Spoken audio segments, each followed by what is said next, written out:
Imaginez-vous au cœur de la Rome de la Renaissance, en l'année 1502. L'air des couloirs du Vatican est chargé du parfum du pan rôti, du vin épicé et d'une autre essence, celle du pouvoir métallique et froid. Un mariage est célébré, une union d'une importance politique immense. Mais loin des baisers tendres et des vœux chuchotés, l'atmosphère est empreinte de suspicion et d'ambition. La mariée, Lucrezia Borgia, est une jeune femme de 22 ans, fille lumineuse du célèbre pape Alexandre VI. Les draperies en soie scintillent et les tables du banquet ploient sous le poids de leur opulence, mais tous savent que ce mariage n'a rien d'un conte d'amour, il s'agit de survie. Et avant la fin de la nuit, son lit conjugal sera transformé en scène publique, son corps en preuve vivante, et ses moments les plus intimes en traités politiques impitoyables. Voici l'histoire d'une humiliation publique extrême qui devient le creuset de son pouvoir. Le marié, Alonso d'Este, héritier du puissant duché de Ferrare, se tient à ses côtés. Malgré son armure brillante, son visage pâlit. Il comprend qu'il n'épouse pas seulement une belle jeune femme, mais aussi le nom des Borgia, teinté de rumeurs, d'inceste et de l'ombre d'un pape jouant avec ses enfants comme des pièces d'échecs. Lucrezia elle-même est aguerrie aux ambitions familiales.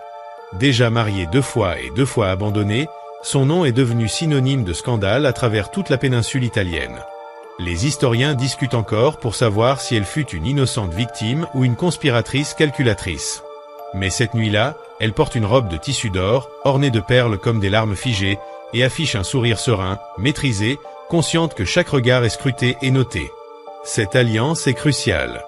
Les Borgia, famille espagnole considérée comme étrangère à Rome, recherchent la légitimité qu'un mariage avec la maison ancestrale d'Este peut apporter. Ferrare, en retour, convoite le trésor du pape et sa protection politique.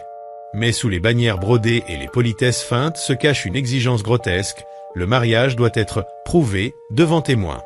Ce n'est pas une simple coutume médiévale d'exposer des draps, mais une vérification directe, une intrusion dans l'intimité que seules quelques personnes sélectionnées peuvent observer.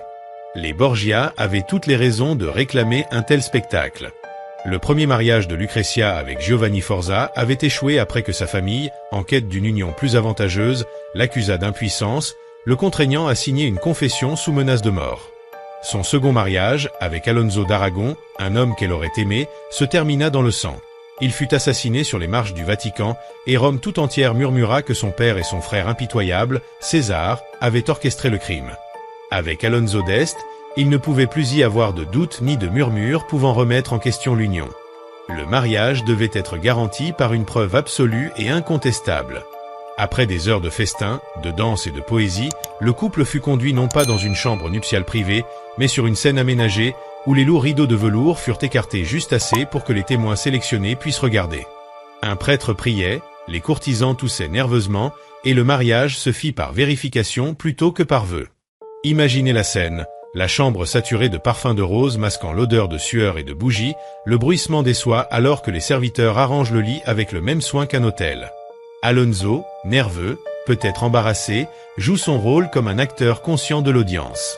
Et Lucrezia, calme et digne, ses cheveux dorés en tresse royale, son sourire défiant quiconque voudrait la sous-estimer. Ce qui se passa cette nuit-là ne fut jamais considéré comme un moment d'intimité, mais comme une cérémonie clinique et froide, répétée 3 fois sous les yeux des témoins, garantissant la validité de l'alliance. Pourquoi 3 fois? Les historiens s'interrogent depuis des siècles. Certains y voient une manœuvre légale pour effacer tout doute sur l'impuissance supposée de son premier mari. D'autres y voient un rituel de fertilité inspiré d'anciennes superstitions. D'autres encore considèrent cela comme une démonstration de pouvoir arrogante des Estes, destinée à marquer leur domination sur les Borgia. Quelle qu'en soit la raison, le protocole s'inscrivit dans l'histoire. Comment Lucrezia survécut-elle à cette humiliation? Par sa résilience. Elle ne se retira pas dans le silence ou la honte. Elle émergea radieuse, souriante, plus maîtrisée que jamais. Quelques jours plus tard, elle écrivait à ses beaux-parents avec charme, tissait des alliances au sein de la cour d'Est et transformait les regards de commérage sur son lit en admiration pour son intelligence, sa grâce et sa générosité. Ce qui aurait pu briser une autre femme devint le creuset de son pouvoir. L'humiliation peut devenir un levier et la faiblesse se transformer en arme. Alors que Lucrezia se rendait dans sa nouvelle demeure à Ferrare, l'histoire de sa nuit de noces commençait déjà son lent et scandaleux voyage à travers l'Italie. Dans le Rome du pape Alexandre VI, rien n'était privé. Chaque geste était scruté, chaque moment intime pouvait devenir matière à négociation. Mais Ferrare représentait un autre monde, moins audacieux et plus raffiné, où l'humanisme de la Renaissance prospérait. Les érudits débattaient d'Aristote, les peintres donnaient vie à des fresques encore admirées par les historiens de l'art. Pourtant, sous cette surface cultivée, la politique bouillonnait avec la même virulence. Lucrezia savait qu'elle pénétrait dans la gueule du lion. Elle n'était pas seulement l'épouse d'Alonso d'Este, elle incarnait la réputation de la famille borghese. Les rumeurs parlaient de fioles de poison cachées dans ses bagues, des assassinats mystérieux orchestrés par son frère César, de l'histoire étrange de son premier mariage annulé et de son second mari assassiné. Elle portait tout cela comme un bagage invisible dans sa nouvelle maison. Mais ce qui fascine, c'est la manière dont elle affronta ce regard constant. Au lieu de se recroqueviller, elle s'en servit. Elle devint une véritable performance vivante. Lorsque les courtisans se rassemblaient, elle les éblouissait par sa grâce, ses remarques spirituelles trahissant une érudition profonde. Elle maîtrisait l'art de la générosité, offrant soie et bijoux non par charité, mais comme des instruments stratégiques, des symboles qui liaient les destinataires à son réseau de loyauté. Et lorsque le sujet de sa nuit de noces scandaleuse surgissait, ce qui arrivait inévitablement, elle ne fléchissait jamais. Elle affrontait chaque sourire narquois avec une posture déconcertante, comme pour défier son auditoire. « Oui, vous avez été témoin de mon corps. Maintenant, observez ce que je deviens. » Son mécénat artistique faisait partie intégrante de sa stratégie. Les chroniqueurs de Ferrare, obsédés par les détails domestiques, décrivaient ses somptueux banquets, sculptures de sucre en forme de créatures mythologiques, fruits confits venus d'Orient et même des plats exotiques comme le pan doré. Ces festins n'étaient pas de simples divertissements. C'étaient des mises en scène, renforçant son image de femme raffinée capable de transformer le scandale en splendeur. Elle correspondait avec le poète italien Pietro Bembo, et leurs lettres, pleines de jeux de mots délicats et de phrases empreintes de désir, brouillaient la frontière entre alliance politique et affection personnelle. Qu'il s'agisse d'une véritable romance ou d'une performance littéraire, l'image perdura, Lucrezia en tant que muse, mécène et stratège. Son influence s'étendait bien au-delà de la politique, jusqu'au cœur même de la culture de la Renaissance. Pourtant, derrière cette apparence, l'ombre persistait. Ses lettres révèlent une solitude intime, un désir de confiance dans un monde où chacun était spectateur. Ressentait-elle de la rancune envers la famille Este pour l'avoir humiliée? Rêvait-elle d'une vie qui ne serait pas mesurée par les graphiques de fertilité et les murmures politiques? Les chroniques ne donnent pas de réponse. Ce qui demeure, c'est ce paradoxe. Le lit conjugal qui lui avait retiré sa dignité devint le socle de son autorité. Duchesse façonnée par le spectacle, elle comprit que, dans un monde où tout le monde observe, le contrôle ne réside pas dans la discrétion, mais dans la mise en scène. Les années passèrent, et ce qui avait commencé comme une performance grotesque dans la chambre nuptiale évolua en quelque chose d'inattendu. Lucrezia d'Este, jadis accusée de crimes scandaleux, devint une puissance à part entière. Lorsque son mari partait en guerre, c'est elle qui gouvernait Ferrare, promulguant des décrets en son nom, calmant les troubles et assurant la survie du duché. En 1509, face à une invasion française, Lucrezia joua le rôle d'intermédiaire principal, utilisant ses relations papales pour atténuer des coups qui auraient pu détruire sa nouvelle demeure. Elle ne maniait pas l'épée, mais sa plume s'avérait tout aussi tranchante. Même en politique, son corps demeurait la monnaie ultime. En donnant naissance à plusieurs enfants, sa position se renforçait. La duchesse, jadis contrainte à 3 consommations, commandait désormais le respect, ayant satisfait la demande suprême de son époque, fournir des héritiers. Ses sujets la surnommèrent la bonne duchesse. Ironique, n'est-ce pas? La même femme accusée des crimes les plus sombres de la Renaissance était alors célébrée localement comme une dirigeante généreuse et efficace, une mère pour son peuple. Elle mourut en 1519, à seulement 39 ans, des suites de complications après la naissance de son 10e enfant. Les habitants qui emplissaient les rues ne venaient pas admirer un scandale, mais pleurer une duchesse ayant transformé l'humiliation en dignité. Ainsi se cristallise le paradoxe, le lit conjugal destiné à l'enfermer devint sa scène. Ce qui devait la dégrader se transforma en arme, façonnant son passage de victime humiliée à duchesse redoutable, dont l'héritage est gravé dans les pierres mêmes de Ferrare. La leçon demeure. Le pouvoir émerge souvent de l'humiliation, la force de la survie, et l'histoire se souvient de ceux qui savent transformer le spectacle en souveraineté. Le lit de mariage, jadis privé, devient le symbole éternel non pas de honte, mais d'une transformation brillante et terrifiante. Après avoir transformé l'humiliation de sa nuit de noces en un levier de pouvoir, Lucrezia d'Este ne se contenta pas de régner passivement sur Ferrare. Elle comprit rapidement que le véritable art du pouvoir résidait dans la maîtrise de l'information et des perceptions. Chaque visiteur, chaque ambassadeur, chaque noble de passage était une occasion de consolider son réseau, d'influencer subtilement le jeu politique européen et de rappeler à tous que le nom de Borgia, loin d'être une malédiction, était un outil de domination raffiné. Elle aménagea des appartements somptueux dans le palais ducal, où chaque tapis, chaque fresque, chaque chandelier semblait raconter une histoire de prospérité et de puissance. Mais derrière ces splendeurs, des passages secrets et des antichambres réservées aux confidences attendaient ceux qu'elle jugeait dignes de recevoir ses secrets ou de servir ses desseins. Ainsi, les murs du palais devinrent le théâtre de manœuvres invisibles où les alliances se nouaient dans le murmure d'un couloir et où des intrigues susceptibles de bouleverser l'Italie entière se tramaient sous le regard apparemment distrait de la duchesse. Sa correspondance épistolaire, quant à elle, fut une arme plus affûtée que toutes les lances de Ferrare.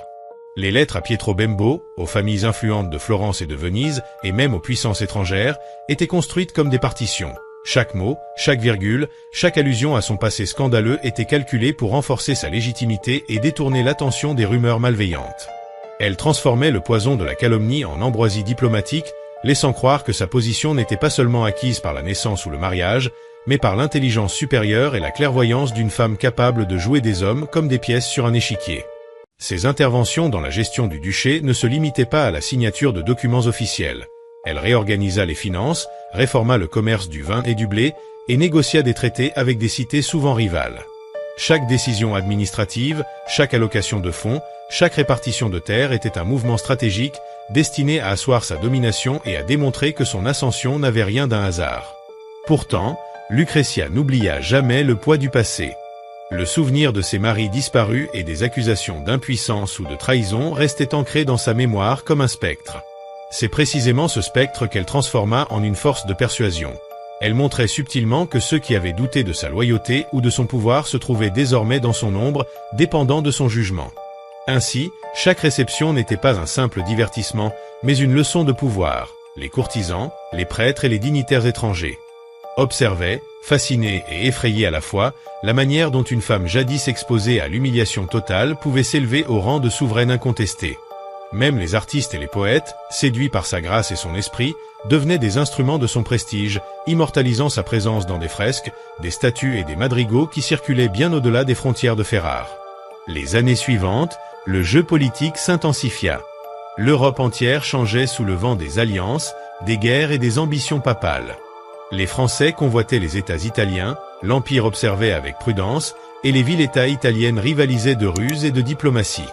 Lucrezia, consciente de la fragilité de toute puissance basée sur le mariage ou la naissance, tissa un réseau d'espions, de conseillers fidèles et de messagers capables de relayer ses instructions en silence. Elle s'assura que chaque mouvement de Ferrare, qu'il s'agisse de convoquer l'armée, de recevoir un diplomate ou de lever des taxes, reflétait sa main invisible et que même son mari, Alonso d'Este, conscient de son rôle public, respectait la direction subtilement affirmée par son épouse. La réputation de Lucrezia grandissait dans toute l'Italie, non seulement comme duchesse et mécène, mais comme stratège capable de manipuler les hommes et les événements avec une habileté rare. Mais derrière ce pouvoir apparent, la duchesse restait une femme façonnée par les blessures du passé. Les nuits où la solitude s'installait, où le silence du palais pesait plus lourd que les murmures des courtisans, elle se souvenait de sa jeunesse, de la pression d'un père impitoyable et d'un frère aussi brillant que cruel. Et c'est dans ces moments intimes, où la façade de souveraine se fissurait, qu'elle puisait la force de continuer. Chaque humiliation subie avait forgé sa résistance, chaque trahison avait affûté son discernement. Lucrezia ne se contentait pas de survivre. Elle transformait ses blessures en instruments de pouvoir, démontrant que le contrôle absolu ne réside pas seulement dans la force physique ou le prestige, mais dans la capacité de transformer le passé en levier politique. L'année 1504 marqua un tournant subtil mais décisif dans le règne de Lucrezia à Ferrare.